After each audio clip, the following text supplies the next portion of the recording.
لمشاهدة منتخب العراق الأولمبي ومنتخب تايلاند بث مباشر في بطولة كأس آسيا عن طريق القناة الناقلة للمباراة. وقبل ما نبدأ بالفيديو نتمنى دعم الفيديو بلايك والاشتراك في القناة ليصلكم كل جديد وحصري منا. يلتقي منتخب العراق نظيره منتخب تايلاند في دور المجموعات من بطولة كأس آسيا للمنتخبات تحت سن 23 سنة المقامة في السعودية. تقام مباراة منتخب العراق ومنتخب تايلاند على أرضية الملز في مدينة الرياض السعودية. وموعد مباراة منتخب العراق ومنتخب تايلاند في هذا اليوم الأحد المصادف اليوم 11 من شهر كانون الثاني الحالي. وتنطلق بداية المباراة عند الساعة 5 مساء بتوقيت بغداد.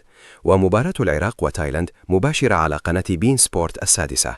والمنتخب العراقي الأولمبي بحاجة اليوم للفوز من أجل التقرب أكثر من التأهل للدور الثاني قبل مواجهة منتخب أستراليا في الجولة الأخيرة.